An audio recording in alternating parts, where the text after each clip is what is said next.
जो देश में परिस्थितियां बन रही हैं और जो हमारे जीवन में जो परिस्थितियां बन रही हैं, ये दोनों, एक तरफ जो देश की राजनीति है, किस तरह से लोग काम कर रहे हैं, इससे आपको सुविधा है नहीं है, हमारी मदद हो रही है जनता की कि नहीं हो रही है, ये जो हमारा लोकतंत्र है वो मजबूत हो रहा है कि नहीं, ये सब समझना जरूरी है।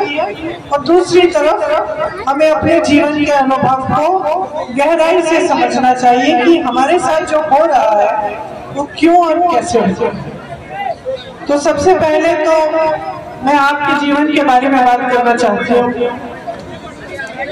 आपसे पूछना चाहती हूँ कि दिल से आपकी सेवा करना चाहते हैं, किया है जीवन भर की है, माता पिता ने की है, दादी दादा ने की है, और दादा ने की, सबने सेवा की है। और ये जो एक रिश्ता है हमारे और आपके बीच में, कि बाहर के लोग समझ नहीं सकते। कई लोग इसको परिवारवाद कहते हैं, कई लोग कहते हैं अरे ये तो गांधी परिवार है इसीलिए वोट मिला, नहीं, ऐसी बात नहीं है। ये रिश्ता जो है प्रेम का रिश्ता है, आपने सींचा है अपने समर्थन के साथ, हमने सींचा है अपने समर्पण के साथ, हमने इकट्ठे काम किया है पूरे क्षेत्र के लिए। हम सबको गर्व होता है जब कोई मिलता है अपने क्षेत्र से जो अच्छा कर रहा है, जिसका भविष्य अच्छा उज्जवल बना है, तो एक परिवार समान है और हम आपको ऐसे ही मानते हैं। हमारी आशा है कि इस चुनाव में अब भारी से भारी बहुमत में राहुल जी को जिताएंगे।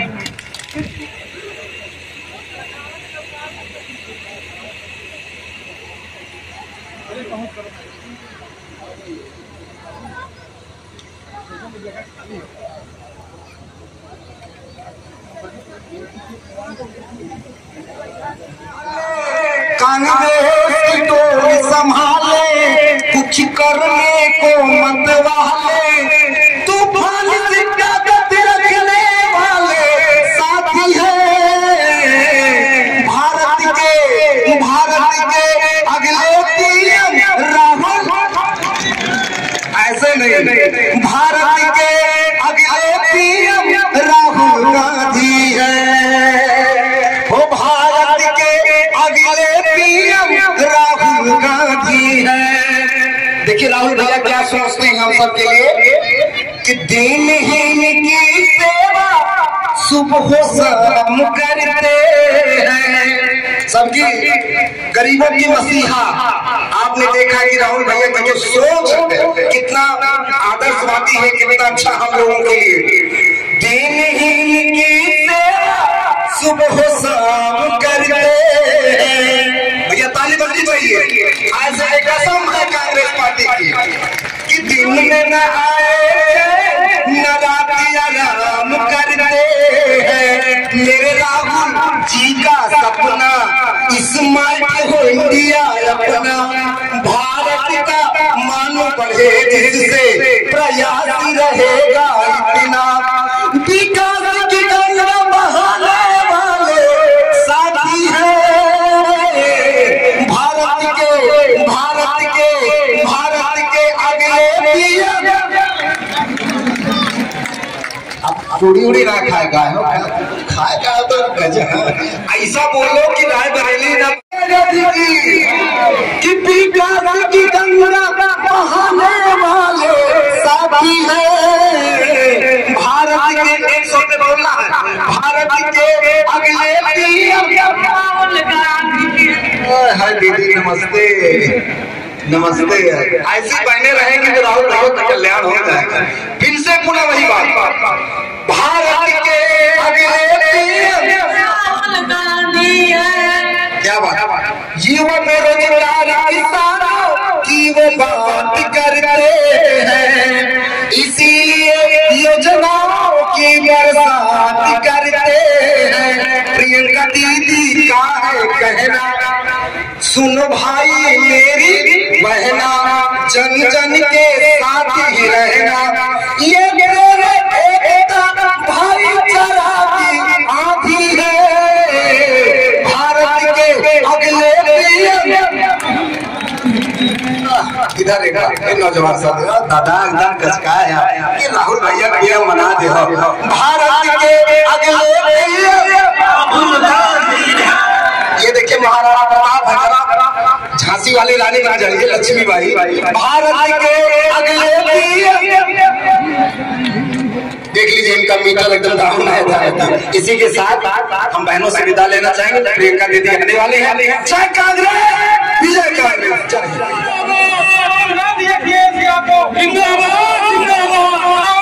प्रियंका गांधी जिंदाबाद, प्रियंका गांधी जिंदाबाद, राहुल गांधी प्रियंका गांधी, राहुल गांधी प्रियंका गांधी, राहुल गांधी अखिलेश यादव जिंदाबाद, राहुल गांधी अखिलेश यादव जिंदाबाद, राहुल गांधी प्रियंका गांधी जिंदाबाद, राहुल गांधी प्रियंका गांधी जिंदाबाद।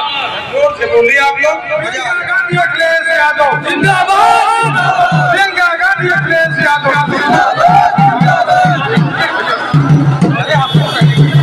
प्रियंका जिंदाबाद, प्रियंका गांधी अखिलेश यादव जिंदाबाद, प्रियंका गांधी अखिलेश यादव जिंदाबाद, प्रियंका गांधी अखिलेश यादव जिंदाबाद, प्रियंका गांधी अखिलेश यादव जिंदाबाद, प्रियंका गांधी अखिलेश यादव जिंदाबाद, प्रियंका गांधी अखिलेश यादव।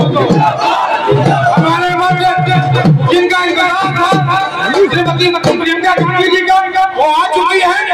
हम चाहेंगे बहुत से लोग चाहते हैं भाई जी कि हम आपका फूलों से स्वागत करें, लेकिन सुरक्षा कारणों पर रोक दिया गया। इसलिए ब्लॉक के तरफ से ब्लॉक अध्यक्ष और टाउन के हमारे अध्यक्ष अखिलेश आशीष जी दोनों लोग अर्पण करेंगे और उसके बाद आपको बोलना है, आपको सुनने के लिए श्री आशीष जी आशीष द्विवेदी जी टाउन के चेयरमैन हमारे। राहुल गांधी जिंदाबाद, हमारे आशीष द्विवेदी जी ब्लॉक अध्यक्ष वही ब्लॉक की तरफ जाते हैं। ब्लॉक अध्यक्ष गौरव मिश्रा। अब इसके बाद हम किसी को बीच में नहीं आने देंगे। आपकी बसिया मेरी बहनें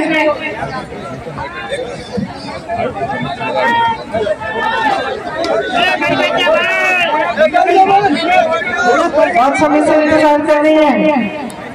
हाँ खाना वाना खा के आई है? नहीं चलो मैंने भी नहीं खाया। सुबह से चल रही हूँ, थोड़ी देर होगी। रास्ते में ना गाँव में लोग इंतजार करते हैं, तो फिर कोई बुजुर्ग होता है अच्छा नहीं लगता कि खाली ना चले जाए, तो रुक के आई हूँ इसलिए देर होगी। माफी चाहता हूँ, जल्दी जल्दी बोलूंगी। देखिए बहनों और भाइयों, सबसे पहले तो मैं धन्यवाद देना चाहती हूँ कि आप सब यहाँ आए हैं मेरी बातों को सुनने के लिए और मेरा आपका इंतजार किया। आज गर्मी भी है, लू चल रही है, तो कुछ ऐसी चीजें हैं जो चुनाव के समय हमें गंभीरता से समझनी चाहिए, खासतौर से जो देश में परिस्थितियां बन रही हैं और जो हमारे जीवन में जो परिस्थितियां बन रही हैं।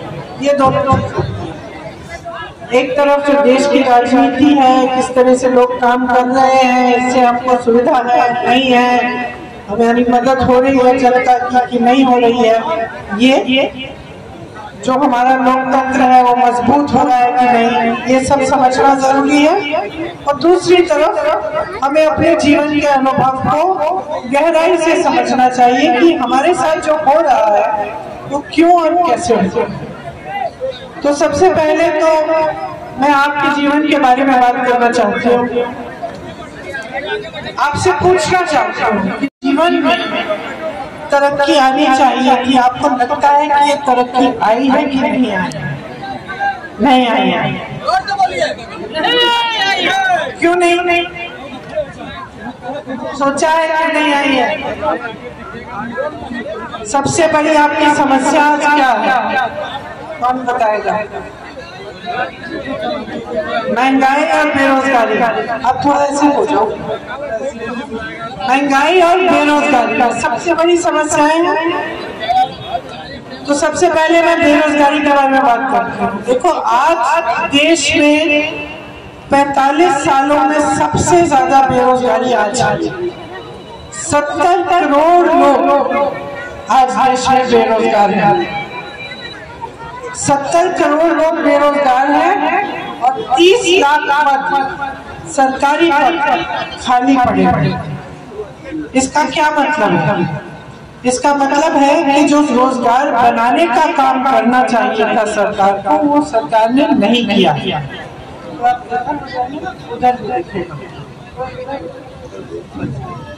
तो सरकार ने वो काम नहीं किए जिससे आपके लिए रोजगार बनते। और वो काम क्या है? एक जमाने में जो बड़ी बड़ी सरकारी संस्था होती थी, उनसे आपको रोजगार मिलता था। जैसे यहाँ भी तमाम खुली थी, ITI था, BHEL, HAL, ये सारी जो संस्थाएं, इनसे रोजगार मिलता था। आज परिस्थिति ये है कि ज्यादातर ये जो सरकारी बड़ी बड़ी कंपनियां थी, इनकी जो सब्सिडरी कंपनियां हैं, बड़े बड़े खरबपतियों को दी गई है। प्रधानमंत्री जी के कुछ खरबपति मित्र हैं, आपने शायद देखा होगा, हम लोग बार बार चर्चा करते हैं। उनको इन्होंने सारे बड़े बड़े सरकारी संस्थान दे दिए। दूसरा तो वो निजी हो गए हैं। दूसरा, देश का सारा कोयला, देश के बंदरगाह, देश के हवाई अड्डे, सड़कें बनाने के लिए जो कंपनियां हैं, ये सब बड़े बड़े खरबपतियों के हैं। और जो सरकार चलाती थी, वो ज्यादातर इन लोगों को दिया गया। मतलब कि जो आपकी संपत्ति है, देश की जो संपत्ति है, वो अब बड़े बड़े खरबपतियों को दिया जा रहा है। तो एक काम तो इन्होंने ये किया। दूसरा, खेती से कमाई होती थी और खेती से रोजगार भी मिलता था लोगों। आज खेती में कमाई हो नहीं पा रही। किसान जब खेती करने जाता है तो ज्यादातर जो सामान है जिससे खेती होती है, उस पे टैक्स लगा हुआ है, GST का टैक्स। इसका मतलब है वो सारे सामान महंगे हो गए, ऊपर से पेट्रोल महंगा है, डीजल महंगा है। तो महंगाई इतनी है कि जब आप कुछ खेती में करने जाते हैं तो आप कमा नहीं पा रहे। ऊपर से आवारा पशु की समस्या है, जो 5 सालों से तो मैं ही बोल रही हूँ इस समस्या के बारे में। लेकिन जब सरकार जानती है, केंद्र की सरकार भी जानती है, प्रदेश की सरकार भी जानती है कि इतनी बड़ी समस्या है, तो इसको हल करने का काम क्यों नहीं किया? ऐसा नहीं है कि नहीं हो सकती। छत्तीसगढ़ में कांग्रेस की सरकार थी। आप किसी भी छत्तीसगढ़िया से पूछिए, 5 सालों में जो ये आवारा पशु की समस्या है, ये कांग्रेस की सरकार ने इस समस्या को खत्म कैसे किया? बड़े बड़े गौठान बनाए, और ऐसे गौठान नहीं जो यहाँ है। तो यहाँ गौशाला है, उसमें चारा नहीं मिलता है, पानी नहीं मिलता है, छत भी नहीं होता है जानवरों के लिए। अच्छे सरकार ने अच्छे गौठान बनाए। गौठानों में इन्होंने क्या किया कि जो भी गोबर से बना सकते थे या फिर दूध से, वो सारे काम कराए। उससे महिलाओं को खूब रोजगार मिला। मैं ऐसी महिलाओं से मिली छत्तीसगढ़ में जो 60,000-70,000 रुपए कमा रहे थे सिर्फ गौशालाओं से। ऊपर से क्या किया सरकार ने? कहा कि हम गोबर खरीदेंगे आपसे। तो जैसे ही उन्होंने कहा कि हम गोबर खरीदेंगे, जो पशु आवारा घूम रहा था, लोगों ने सोचा चलो हम रख ही देंगे, क्योंकि रखेंगे इसका गोबर बेच देंगे, सरकार खरीदेगी, सरकार उसका गोबर गैस बना देगी, हमें कमाई हो जाएगी, पशु भी आवारा नहीं रहेगा। तो इससे ये पूरी समस्या हल हो गई छत्तीसगढ़ में। आज छत्तीसगढ़ में आप जाओ तो आवारा पशु नहीं दिखेंगे। ये समस्या नहीं है कि रात में भी आपको खेती में पहरेदारी करनी पड़ रही है। तो जब एक सरकार सही नियत से काम करती है और सही नीति बनाती है, तो उस नीति से जनता का फायदा होता है। जब गलत नीयत से सरकार चलती है तो यही होता है जो देश भर में और उत्तर प्रदेश में हो रहा है कि बड़ी बड़ी खरबपत्ती जो है ये फूलते फलते हैं और जनता पिसती है, जनता खाई में रहते हैं, उसमें से निकल नहीं पाती। यही हो रहा है आपके साथ। आज महंगाई इतनी है, मेरी इतनी सारी बहनें बैठी हैं, अब जब जाती हो कुछ खरीदने दिमाग में रखती होगी कि चलो आज ये खरीद लेते हैं, बाकी छोड़ देंगे, अगली बार देखेंगे, करती है ना। घर जाती हैं, कभी कभी ऐसे दिन भी होते हैं जब किसी की कमाई नहीं हो, सब लोग खाना नहीं खा सकते, आप बच्चों को खिला देते हो, बाकी परिवार के सदस्यों को खिलाते हो, आप भूखी सो जाते हो, है ना। सोते भी आप आखिर में हो, जब सब सो जाते हैं, घर की सफाई भी करनी है, सब कुछ करना है। चाहे आप बाहर नौकरी करती हो, चाहे आप खेती में मदद करती हो, कुछ भी करती हो, मजदूरी करती हो, फिर भी घर आके घर तो आप ही ने संभालना है ना। सब घरों में ऐसा होता है। अब मैं भी घर जाती हूँ, पता करती हूँ बच्चों ने खाया खाया। अब आजकल मैं यहाँ रह रही हूँ तो फोन करती हूँ कि भैया खाया कि नहीं, बिटिया कम खाती है, कभी बेटा कभी काम करते हैं भूल जाता है खाना। हम लोग ये हमारी जिम्मेदारी हम सब निभाते हैं। तो जो समाज का बोझ है, परिवार का बोझ है, हम उठाते हैं, क्योंकि हमारा समाज ही ऐसा है और हमारी सुनवाई सबसे कम होती है। समाज में भी, राजनीतिक दलों से भी सुनवाई सबसे कम होती है।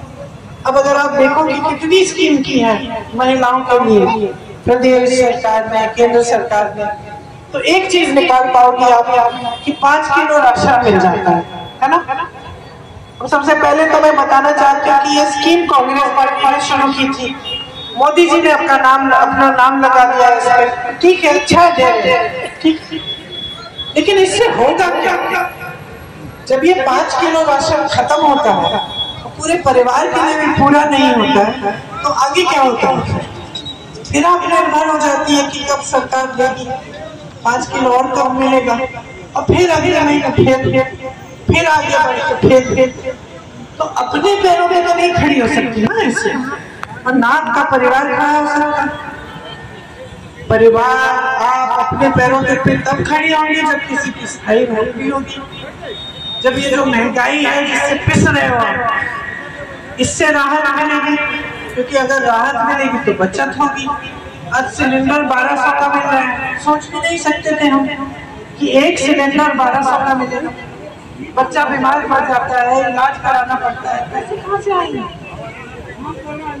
कुछ भी समस्या होती है घर में, कहीं घर में मरम्मत करनी हो, पढ़ाई के लिए कुछ नया खरीदना हो, बच्चों के लिए वर्दी खरीदनी हो, कुछ भी समस्या हो, छोटी सी छोटी चीज के लिए घबराहट होती है कि कैसे होगा। आज दिहाड़ी नहीं मिलेगी, 1-2 दिन नहीं मिलेगी तो काम कैसे करेंगे, गुजारा कैसे चलेगा? ये परिस्थितियां बन रही हैं और सरकार की तरफ से कोई राहत नहीं है। यही किसान की हालत है, उसके लिए कोई राहत नहीं है। श्रमिक की यही हालत है, मतलब जो गरीब जनता है उसके लिए न कोई स्कीम है, न कोई नीति है, न कोई परेशानियों से राहत। सरकार बस यही सोच रही है कि 5 किलो राशन पकड़ा दो सबसे पहले, और दूसरा धर्म की बात करो, जज्बातों की बात करो। कह दो कि कांग्रेस पार्टी धर्म के विरोध है, कह दो कि कांग्रेस पार्टी आएगी तो राम मंदिर के ताले बंद हो जाएंगे फिर से, कह दो कि कांग्रेस पार्टी ने अपने घोषणा पत्र में जाने क्या क्या कह डाला। देश के प्रधानमंत्री इतने बड़े पद पे हैं, इतने बड़े पद पे हैं, पद की एक गरिमा, पद का मतलब कैसे कैसे महान व्यक्तियों ने संभाला है।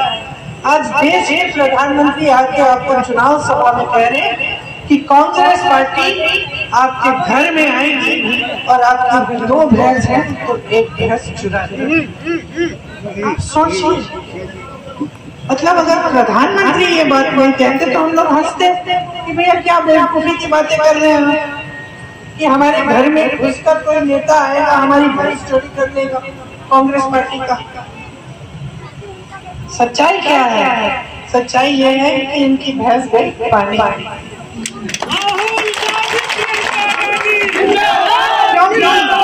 इन्होंने इस देश में 10 सालों से एक नई राजनीति उभारी। ये राजनीति क्या थी? आपको गुमराह करने वाली राजनीति, आपको झूठों में फंसाने वाली राजनीति, और एक ऐसी राजनीति जो आपको डरा के, भय फैला के, आपस में आपकी फूट डलवा के आगे बढ़ रही थी। तो नेता, इनके भाजपा के नेता ये समझ रहे थे कि हर चुनाव में आके आपसे धर्म की बात करेंगे, जाति की बात करेंगे और उनको वोट मिल जाएगा। और इसका मतलब क्या है?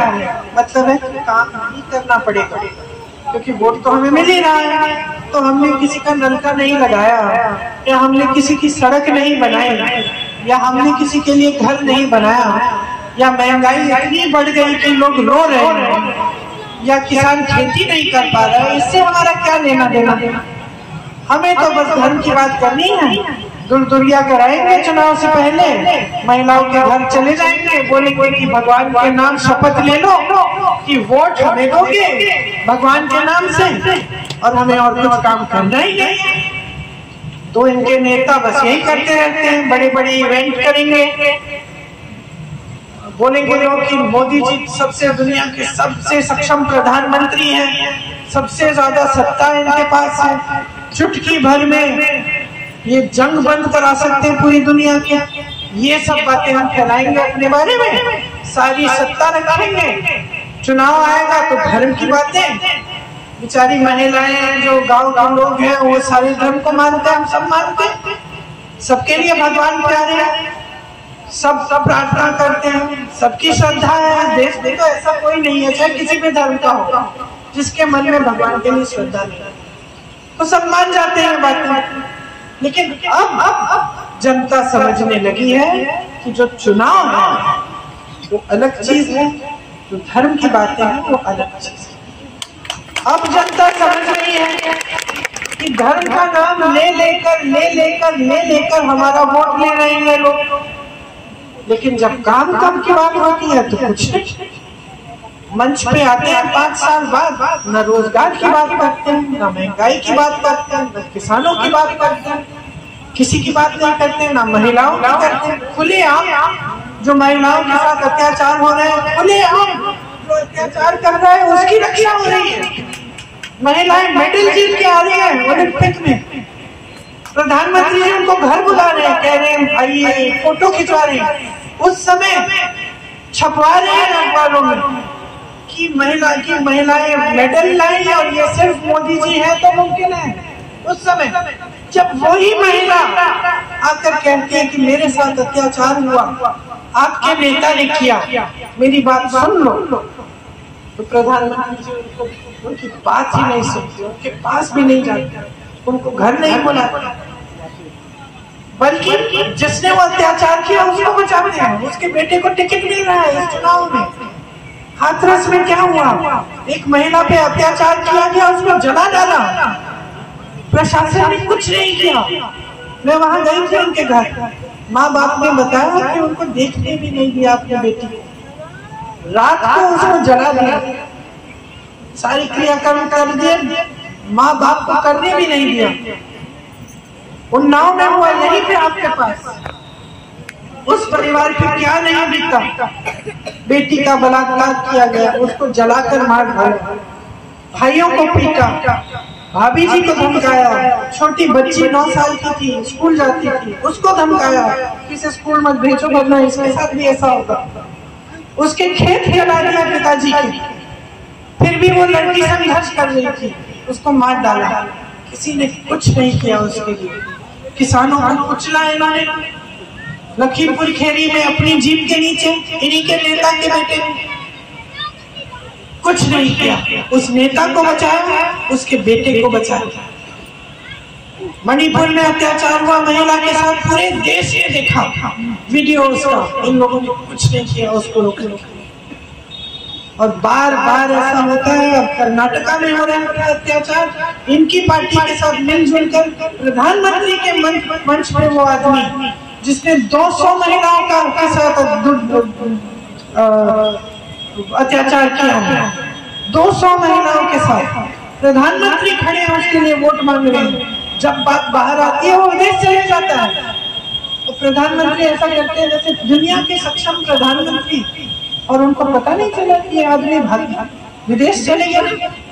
कैसे हो सकता है? तो जहां जिस तरफ आप देखो, चाहे महिलाओं को देखो, किसानों को देखो, मजदूरों को देखो, किसी भी गरीब को देखो, इनके दिल में आपके लिए कुछ नहीं, कट गए हैं जनता से। एक जमाने में जब वो कहते थे कि मैं भी गरीब था, हो सकता है उस समय समझते होंगे। आज सिर्फ महलों में घूमते हैं, सिर्फ बड़े बड़े खरबपतियों के साथ कट गए हैं जनता से, और उनको कोई परवाह नहीं। वाराणसी उनका क्षेत्र है। देखिए यहाँ अमेठी रायबरेली क्षेत्र है, प्रधानमंत्री के क्षेत्र है। इंदिरा जी आती थी, आपके घरों में जाती थी। मैं छोटे से गांव में जाती हूँ, कोई कहता है कि यहाँ तुम्हारी दादी आई थी, और कोई बुजुर्ग होगा उस गांव में जिसको याद होगा कि मैं आपकी दादी से मिली थी, या मैं आपकी दादी से मिला, दादी जी ने ऐसा कहा, वो यहाँ आई थी, उन्होंने ये काम कराए थे।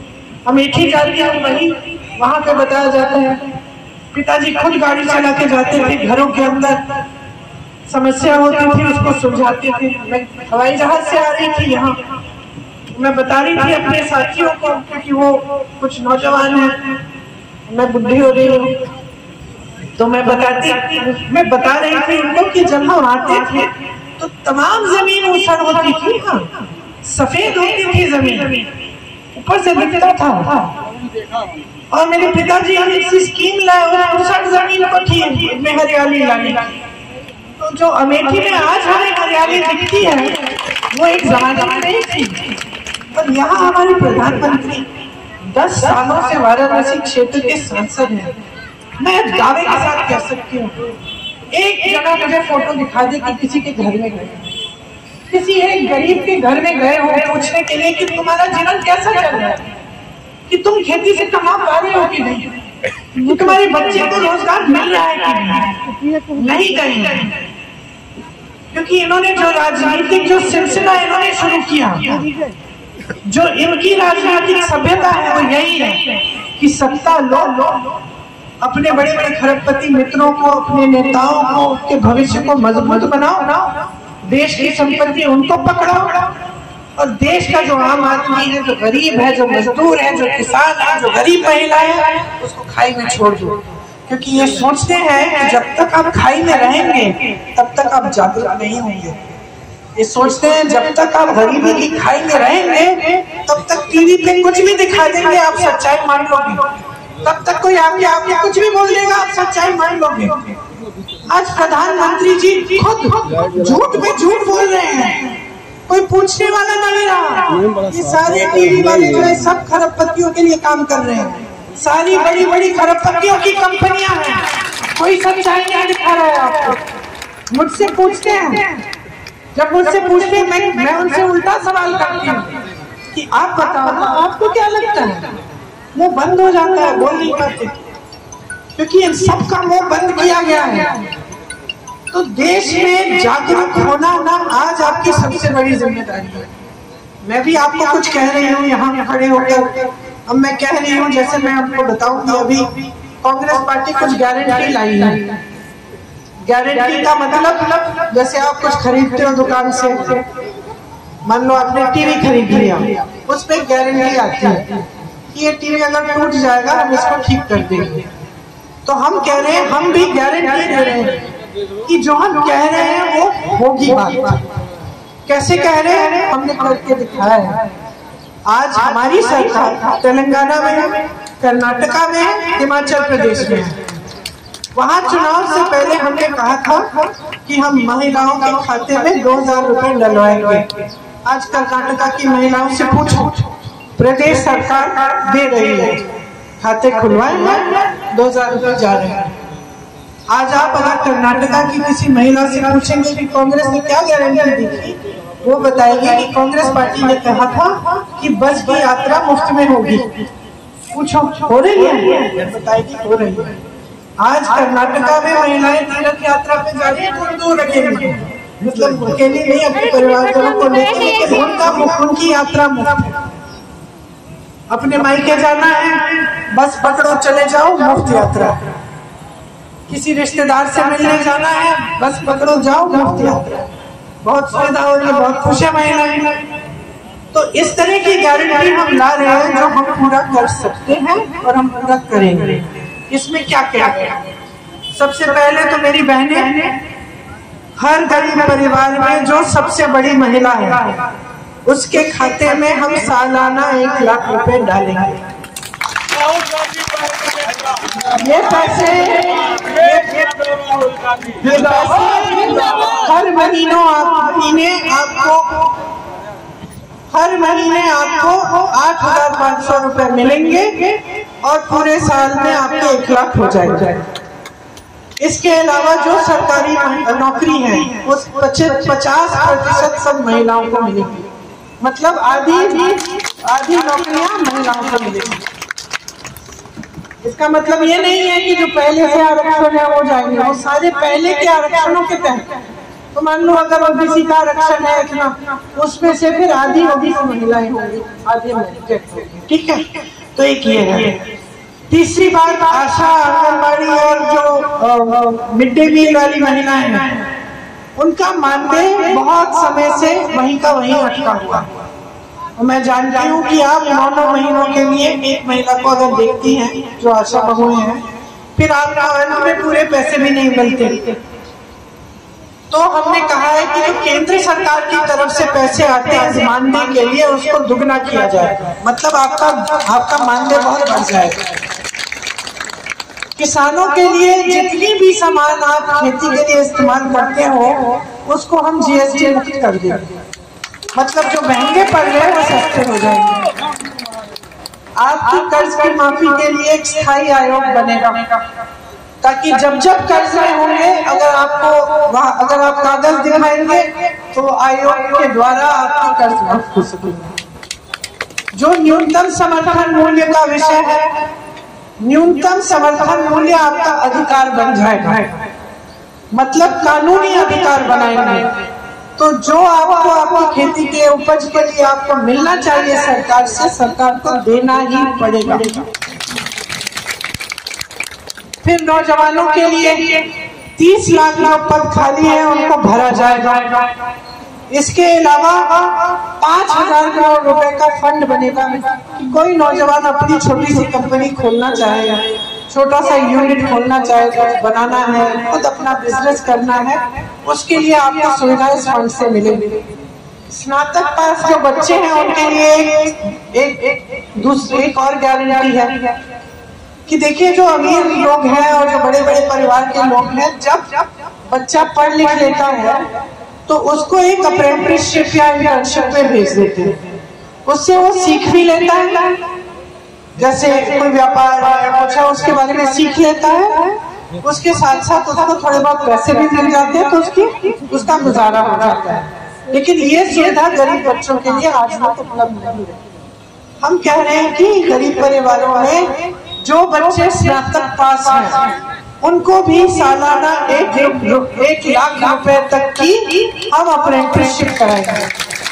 मतलब आप पढ़ो लिखो, आपको एक अप्रेंटिसशिप दिलवाएंगे जिससे आप काम कर पाओगे जब तक आपकी स्थायी नौकरी नहीं मिलती, और आपको 1 लाख रुपए हर किसान को मजबूत बनाएंगे। जब हम किसान का कर्ज माफ करेंगे वो मजबूत बनेगा। जब हम बड़े खरबपति के कर्ज माफ करते हैं जैसे मोदी जी करते हैं, क्या होता है? किसका भला होता है? उसी का भला होता है। 16 लाख करोड़ रुपए मोदी जी ने बड़े बड़े खरबपतियों के माफ कर दिए। यहाँ उत्तर प्रदेश में किसान आत्महत्या करता है तो 1 लाख रुपए का कर्ज नहीं भर पा रहा, बेटी की शादी होती है कर्ज देता है, ज्यादा ओले पड़ गए, कुछ नुकसान हो गया, भुगतान नहीं मिलता है उसको। हमारी एक और गारंटी ये भी है कि 30 दिन के अंदर अंदर आपको पूरा भुगतान मिलेगा अगर नुकसान होता है तो बात यह है कि अगर पूरी सरकार सिर्फ कुछ गिने चुने लोगों के लिए चलेगी और सिर्फ राजनीति इन बातों पे होगी जिससे आपके जज्बात जुड़े हुए हैं, जिससे चुनाव के समय कोई आके आपको फुसला सके, आपसे शपथ दिलवा देंगे भगवान के नाम पे कि आप उनको वोट देंगे, लेकिन आपके नाम पे एक काम करने के लिए राजी नहीं होंगे। ये गलत राजनीति है। और जो सही राजनीति है उसकी नींव रायबरेली अमेठी की जनता ने डाली है। सही राजनीति क्या होती है? जहां जवाबदेही होती है, जहां जनता आए आपके यहाँ और आप पूछो, नेता आए आपके यहाँ और आप पूछो नेता से कि मेरा काम क्यों नहीं किया। ऐसा होता था, जैसे मैंने आपको बताया, और हमेशा यही परंपरा रही है मेरे परिवार के साथ। कांग्रेस पार्टी की भी यही परंपरा है। हम जानते हैं वोट लेना है तो काम पे लेना होगा, काम नहीं किया तो वोट नहीं मिलेगा।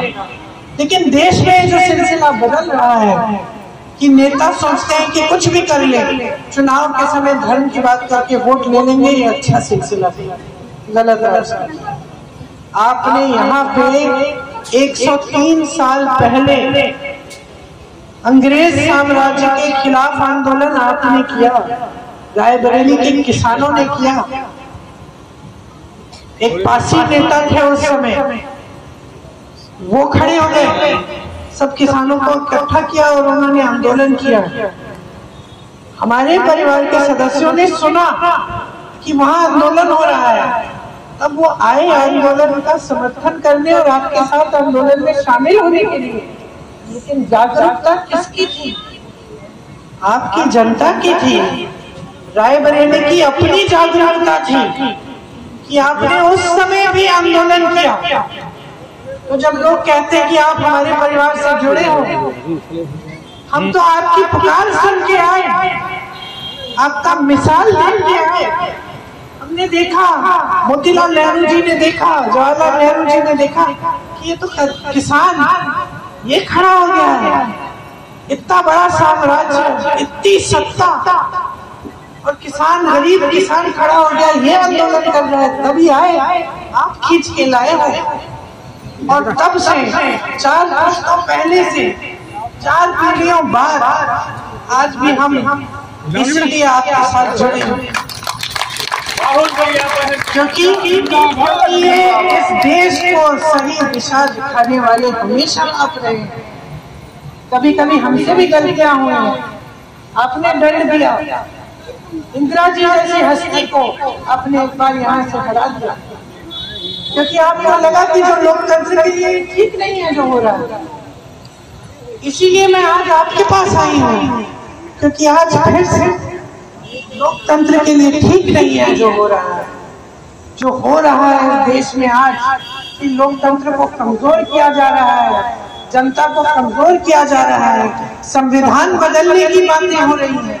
जिस संविधान से आपको अधिकार मिलते हैं, आपको आरक्षण मिलते हैं, जिस संविधान आपको, जो संविधान आपको वोट देता है कि आप नेताओं को बदलो, आज ये परिस्थितियां आ रही है देश में, किसी को मालूम नहीं इसके बाद चुनाव होगा। तो समझ लीजिए कि देश की क्या परिस्थितियां हैं और ये चुनाव इतना महत्वपूर्ण क्यों है। जो नेता आपके यहाँ लड़ने आ रहे हैं, मेरे बड़े भाई राहुल जी, वो 4000 किलोमीटर पैदल कन्याकुमारी से कश्मीर तक चले हैं। वो 4000 किलोमीटर और मणिपुर से मुंबई ट्रेन से गए। 4 महीने पैदल चले आपकी समस्याओं को सुनने के लिए, ये समझने के लिए कि देश क्या चाहता है हमसे, ये समझने के लिए कि देश का गरीब, देश का किसान किन समस्याओं से जूझ रहा है, और इस देश को ये कहने के लिए कि ये देश तभी मजबूत रहेगा जब हम सब एक रहेंगे। ये जो फूट फैलाई जा रही है इससे आपका फायदा नहीं है। बहनों और भाइयों, परिवार के बारे में सोचो। परिवार में 2-3 भाई हैं, मुखिया खुद लड़ा रहा है भाइयों। एक भाई को कुछ कहता है, दूसरे भाई को कुछ और कहता है और लड़ा रहा है। फायदा किसका हो रहा है? परिवार का फायदा हो सकता है, परिवार की कमाई हो सकता है, हो सकती है इन परिस्थितियों में, नहीं हो सकती। और आज देश में यही हो रहा है, फूट फैलाई जा रही है क्योंकि इस फूट से इन लोगों को सत्ता मिल रही है। आपके दिल में जब धर्म के आधार पर भय फैलाते हैं, जब ऐसी बातें कहते हैं कि धर्म ही बिगाड़ देंगे, धर्म की रक्षा करो, तो हम सब खड़े हो जाते हैं, क्योंकि हमें लगता है कि कल को हमारे धर्म को कोई कुछ ना करेंगे। लेकिन इसके पीछे एक साजिश है, सत्ता को अपने हाथों में रखने की साजिश है। कोई आपके धर्म को आज नहीं आने देगा, किसी भी धर्म को। ये देश उसी में बना है, उसी आधार पे कि हर धर्म की इज्जत होगी इस देश में। कभी ना आई है, ना आज आई है, ना आएगी।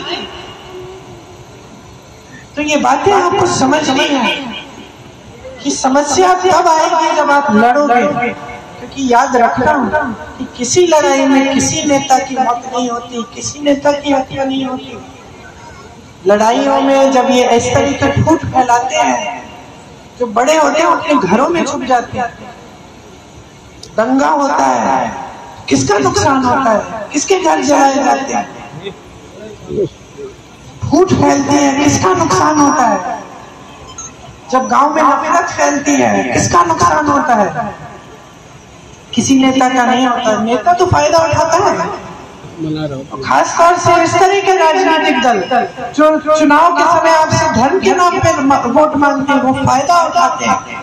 नुकसान आपका होता है। तो आपको अपना फायदा चाहिए, अपना भविष्य मजबूत बनाना है, तो ऐसी पार्टी को चुनो जो समझती है कि राजनीति बहुत बड़ी जिम्मेदारी है अपने देशवासियों के प्रति, जो आपको लड़ाएगी नहीं, जो आपको मजबूत और एक रखेगी। ऐसा नेता राहुल गांधी है। ऐसा नेता है जो हमेशा सच बोलता है, डरता नहीं है। इन्होंने क्या नहीं किया, संसद से निकाला, घर से निकाल दिया, क्या नहीं किया। झूठे केस डाल दिए, कोई केस छत्तीसगढ़ में डाला, कोई केस माफ करिए गुजरात में डाला, बिहार में डाला, कहाँ केस डाल दिए फर्जी। तुम दौड़े रहो, जाओ कचहरी, अपनी वकालत कराओ। क्या क्या नहीं किया, कितना अपमानित किया, पूरे परिवार के बारे में झूठ फैलाए। इंदिरा जी जैसे शहीद, राजीव गांधी जैसे शहीद नेताओं को देशद्रोही बोलते हैं रोज ये लोग। फिर भी ये आदमी झुका नहीं है, फिर भी ये आदमी खड़ा है, लड़ रहा है, फिर भी ये 4,000 किलोमीटर पैदल चलता है आपकी बात को सुनने के लिए। ये है आपका उम्मीदवार, ये लड़ेगा आपके लिए, ये अन्याय नहीं सह सकता। बचपन से जानते हैं हम लोग लड़ाई करते थे खूब। जब अन्याय देखते थे, किसी और बच्चे ने कर लिया, किसी को डांट दिया, किसी को गलत तरह से कुछ किया, तो तब भी लड़ते थे जब बच्चे थे, आज भी लड़ते हैं। सच्चाई बोलते हैं इसलिए लोग इससे डरते हैं। कभी कभी ऐसी बात बोल देते हैं जो अच्छी भी नहीं लगती, लेकिन सच बात होती है इसलिए बोलते हैं। तो जो सच बोलने वाला व्यक्ति है उसका हमेशा हम समाज में आदर करते हैं, क्योंकि हम जानते हैं कि ये जो है ये गलत बात नहीं बोलेगा। लेकिन जब वो एक नेता के चरित्र में होता है कि नेता ये सच बोलता है, तब हमें और भी आदर करना चाहिए, क्योंकि तब हम जानते हैं कि ये सच्चाई से हमारे लिए काम करेगा, ये सच्चाई से हमारी लड़ाई लड़ेगा। तो यही है आपका नेता, यही है राहुल गांधी। इसकी सच्चाई एक बहन से अच्छी तरह कौन जान सकता है? राहुल गांधी, प्रियंका गांधी, राहुल गांधी, प्रियंका गांधी, बोले सारा हिंदुस्तान, बोले सारा हिंदुस्तान। तो इनके दिल में आपके लिए दर्द है, दिल से आपकी सेवा करना चाहते हैं, किया है, की है, जीवन भर की है। माता पिता ने की है, दादी दादा ने की है, और दादा ने की है, सबने सेवा की है। और ये जो एक रिश्ता है हमारे और आपके बीच में, कि बाहर के लोग समझ नहीं सकते। कई लोग इसको परिवारवाद कहते हैं, कई लोग कहते हैं अरे ये तो गांधी परिवार है इसीलिए वोट बोल। नहीं, ऐसी बात नहीं है। ये रिश्ता जो है प्रेम का रिश्ता है, आपने सींचा है अपने समर्थन के साथ, हमने सींचा है अपने समर्पण के साथ, हमने इकट्ठे काम किया है पूरे क्षेत्र के लिए। हम सबको गर्व होता है जब कोई मिलता है अपने क्षेत्र से जो अच्छा कर रहा है, जिसका भविष्य अच्छा उज्जवल बना है, तो एक परिवार समान है और हम आपको ऐसे ही मानते हैं। हमारी आशा है कि इस चुनाव में अब भारी से भारी बहुमत में राहुल को जिताएंगे, क्योंकि ये सारी गारंटी को हम आपके लिए पूरा करना चाहते हैं। हम देखना चाहते हैं आपके खातों में ये पैसे, हम देखना चाहते हैं कि हमारा किसान कमा पा रहा है इसकी वजह से, हम देखना चाहते हैं कि हमारा नौजवान नौकरी कर रहा है, घर की देखभाल कर रहा है। तो आप भी यही चाहते हैं, हम चाहते हैं, इसीलिए हम एक साथ ये लड़ाई लड़े, अपने देश के लोकतंत्र को, अपने देश के संविधान को मजबूत रखें, ताकि सही राजनीति इस देश में फिर से आए और ये देश फिर से सही दिशा पे चले। आपको बहुत बहुत धन्यवाद, आपकी बहुत बातें सुनी। एक बार मेरे साथ कहिए, राहुल गांधी, राहुल गांधी, राहुल गांधी। मेरी बातों को भूलना मत।